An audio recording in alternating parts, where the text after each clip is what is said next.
25,000 రూపాయలు ఉంది. ఎక్కడ 500 రూపాయలు, ఎక్కడ 25,000 రూపాయలు?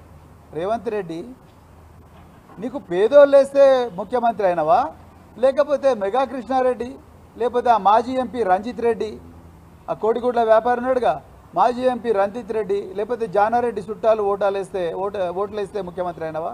ఆలోచించుకో ఒకసారి. టెండర్ ఫాము ఒక్కొక్కటి 500 రూపాయలు కేసీఆర్ గారు ఇస్తే పేదోళ్ళ కోసం రేవంత్ రెడ్డి ప్రభుత్వం 25,000 రూపాయలు పెట్టింది. ఎవరికి అర్థం కాదనుకుంటున్నావా ఈ కుట్ర? వీళ్ళందరూ రోడ్ల మీద పడాలి, వాళ్ళు మాత్రమే కాంట్రాక్టులు రావాలని పని చేసినావు. రెండవది, క్యాటరింగ్కు అప్పుడు జనరల్ క్యాటరింగ్కు 1,00,000 రూపాయలు ఉంటే జనరల్ క్యాటరింగ్కు ఒకప్పుడు టర్నోవర్ సర్టిఫికేట్ లేదు. వీళ్ళందరికీ ఎక్కడి నుంచి టర్నోవర్ వస్తుంది? వీళ్ళు ట్యాక్స్ కట్టే బ్రాకెట్లో ఉండరు. అందుకొరకు వీళ్ళకు టర్నోవర్ అనే నిబంధన విధించలేదు. కానీ ఇలా రేవంత్ రెడ్డి టర్నోవర్ అనే నిబంధన పెట్టి ఒక్కొక్కరు ఇప్పుడు 50 లక్షల ఈఎండి కట్టాలంటున్నారు ప్రతి స్కూల్కి కూడా. 50 లక్షల ఈఎండి ఎక్కడి నుంచి తీసుకొస్తారు? 10 తరాలు కష్టపడ్డా వీళ్ళ దగ్గరికి 50 లక్షల ఈఎండి రాదు. ఆ 50 లక్షల ఈఎండి కడితేనే టెండర్కు రమ్మంటున్నారు. ఇక అదేవిధంగా మరి కిరాణం చేసే వాళ్ళైతే ఇలా రేవంత్ రెడ్డి ఏమంటున్నాడు? డిస్ట్రిక్ట్కు 9 కోట్ల టర్నోవర్ చూపించమంటున్నాడు. 9 కోట్ల టర్నోవర్. ఆనాడు కేసీఆర్ గారు కేవలం కిరాణంకి 100 రూపాయలు మాత్రమే పెట్టిండు.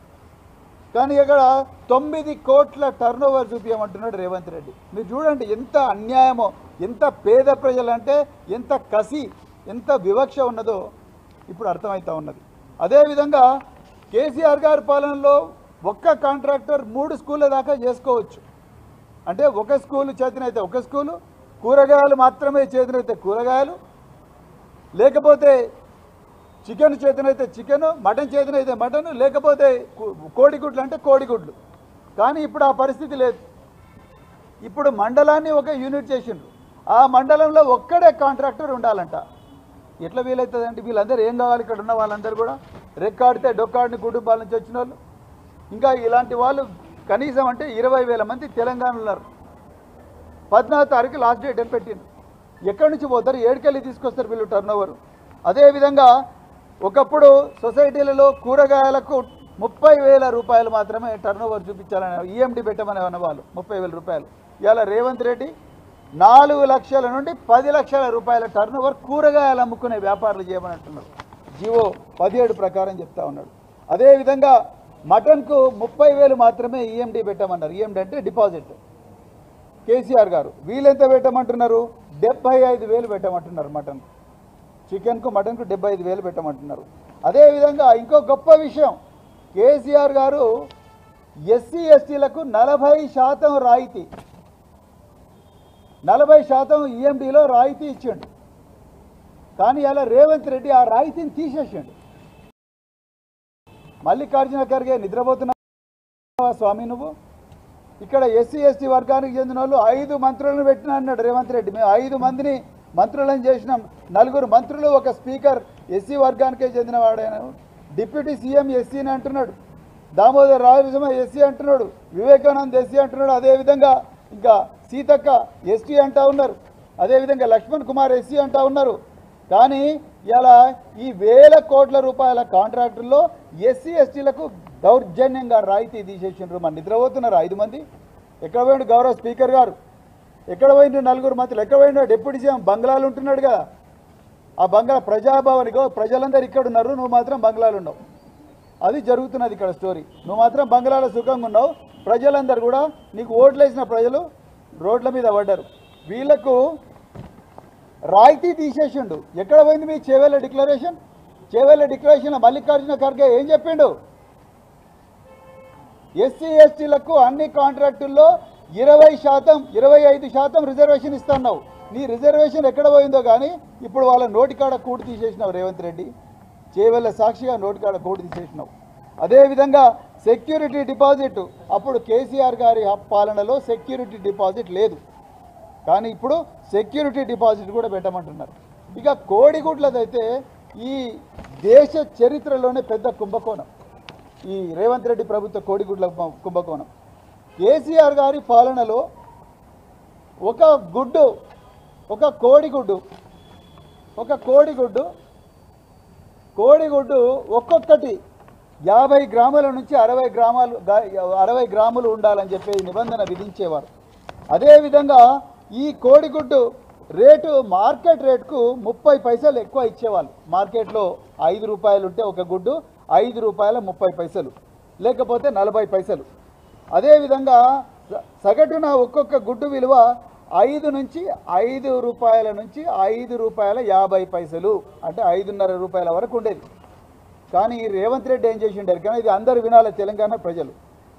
ఈయన ఒక గుడ్డుకు ఫ్లాట్ రేట్ నిర్ణయించిండు. ఎంత? ఒక్కొక్క గుడ్డు విలువ 7 రూపాయలు, 6 రూపాయల 90 పైసల నుంచి 7 రూపాయలు నిర్ణయించిండు. ఇక్కడనే తిరకాసున్నది. మీరు అనుకోవచ్చు అబ్బా రేటు పెంచిండు కదా ఇంకేది వీళ్ళందరికీ న్యాయం జరుగుతుందని. కాదు, ఇక్కడ ఏం చేసిండాయా అంటే ఈయన తెలివిగా గుడ్డు రేటు పెంచి ఈ టెండర్లో పాల్గొవాలంటే కమ్సే కమ్ 3 కోట్ల టర్నోవర్ చూపించండి అన్నాడు. కేసీఆర్ గారి టర్నోవర్ నిబంధన పెట్టలేదు. 3 కోట్ల టర్నోవర్ చూపించండి, మీకు పౌల్ట్రీ ఫామ్ ఉండాలి, మీకు అగ్మార్క్ గ్రేడింగ్ ఉండాలి అంటున్నాడు. ఎక్కడి నుంచి వస్తాయండి వీళ్ళకి అగ్మార్క్ గ్రేడింగు? వీళ్ళకు 3 కోట్ల టర్నోవర్ ఏడికెళ్ళి వస్తుంది? అంటే నువ్వు ముందర చికెన్ ఫ్రై చేసి చెట్టుకు కట్టేసినావు, తినండి అంటున్నావు, కానీ కాళ్ళు చేతులు 2 కట్టేసినావు, మూతికేమో ప్లాస్టర్ వేసినావు. ఎట్లా వీలవుతుందండి? గుడ్డు ఈ మొత్తం గుడ్ల విలువ ఎంత అంటే జిల్లాకు 20 కోట్లు, 33 జిల్లాలు, జిల్లాకు 20 కోట్లు, 660 కోట్ల రూపాయల కుంభకోణం కేవలం వాళ్ళ పార్టీ నాయకులు. నల్గొండ జిల్లాలో జానారెడ్డి బినామీలో, లేకపోతే రంగారెడ్డిలో రేవంత్ రెడ్డి బినామీలో, వీళ్ళందరూ పౌల్ట్రీ ఫార్మర్స్. వీళ్ళకు లక్షల కోళ్ళున్న పౌల్ట్రీ ఫార్మ్స్ ఉన్నాయి. సో వీళ్ళందరి చేతులకే వాళ్ళు 3 కోట్ల టర్నోవర్ అంటే ఏడికెళ్ళి వస్తుంది? ఎవరిస్తారు 3 కోట్ల టర్నోవర్ వీళ్ళకి? ఎక్కడి నుంచి తీసుకొస్తారు వీళ్ళు 3 కోట్లు, 4 కోట్లు, 5 కోట్లు, 6 కోట్లు? అది పరిస్థితి. అదేవిధంగా వీళ్ళు సప్లై చేయాలంటే సాయంత్రం 4 గంటల నుంచి 6 గంటల మధ్యలో సప్లై చేయాలంట. అదేం కొత్త రూలు? కేసీఆర్ గారి పాలనలో ఉదయం 6 గంటల నుంచి సాయంత్రం 6 గంటల వరకు ఎప్పుడైనా సప్లై చేయొచ్చు కదా. కానీ వీళ్ళు 4 గంటల నుంచి 6 గంటల మధ్యలోనే సప్లై చేయాలంట. సో ఆ విధంగా ఇంకా బిల్స్ అయితే కేసీఆర్ గారి పాలనలో ప్రతి 2 నెలలకు ఒకసారి కరెక్ట్గా బిల్స్ వీళ్ళ అకౌంట్లలో పడేటి. కానీ ఈరోజు రేవంత్ రెడ్డి పాలనలో ఇప్పటి వరకు కూడా వీళ్ళకు బిల్స్ రాలే. దాదాపు 4 నెలలు అయింది, ఇప్పటి వరకు కూడా బిల్స్ రాలే. గ్రీన్ ఛానల్ అన్నాడు, గ్రీన్ ఛానల్ ఆయనకు పెట్టుకున్నాడు. గ్రీన్ ఛానల్ ఆయనకు, ఆయన కుటుంబ సభ్యులకు, మెగా కృష్ణారెడ్డికి, పొంగులేటి శ్రీనివాసరెడ్డికి, ఇప్పుడు కొత్తగా ఇంకొకటి వచ్చిండు సీఎం రమేష్, ఆంధ్రప్రదేశ్ నుంచి ఒక కాంట్రాక్టర్ వచ్చిండు. వీళ్ళందరికీ గ్రీన్ ఛానల్ పెట్టుకొని డబ్బులు ఇస్తా పోతా ఉన్నాడు. వీళ్ళ నోట్లో మాత్రం మట్టి కొట్టిండు రేవంత్ రెడ్డి. ఇలా ఒక గుడ్డు విలువ 7 రూపాయలు నిర్ణయిస్తే నువ్వు డైట్ ఛార్జీలు 40 రూపాయలకు పెంచినావు. 40 రూపాయల 7 రూపాయలు గుడ్డుకే పోతే 33 రూపాయల వాళ్ళ పిల్లలు ఏం తింటారు? ఎప్పుడైనా ఆలోచించినవా? అది కూడా పోనీ 7 రూపాయలు ఇచ్చినావు. 7 రూపాయలు ఇచ్చినప్పుడు పేదోళ్ళకి ఇవ్వాలిగా ఆపర్చునిటీ.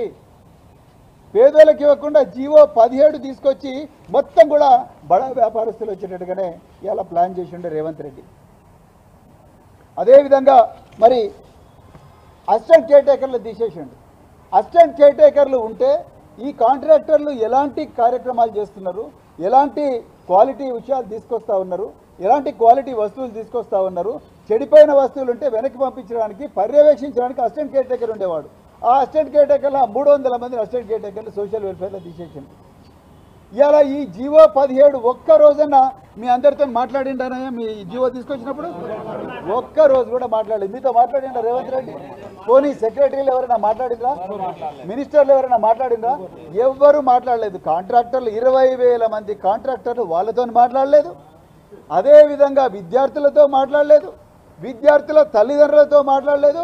రాత్రికి రాత్రి బడా బడా కాంట్రాక్టర్లు, పౌల్ట్రీ ఫార్మర్స్, పెద్ద పెద్ద వ్యాపారస్తులు ఎవరైతే ఉంటారో వాళ్ళందరినీ హోటళ్ళకు పిలిపించి అక్కడ టెండర్ స్పెసిఫికేషన్స్ తయారు చేసుకున్నారు.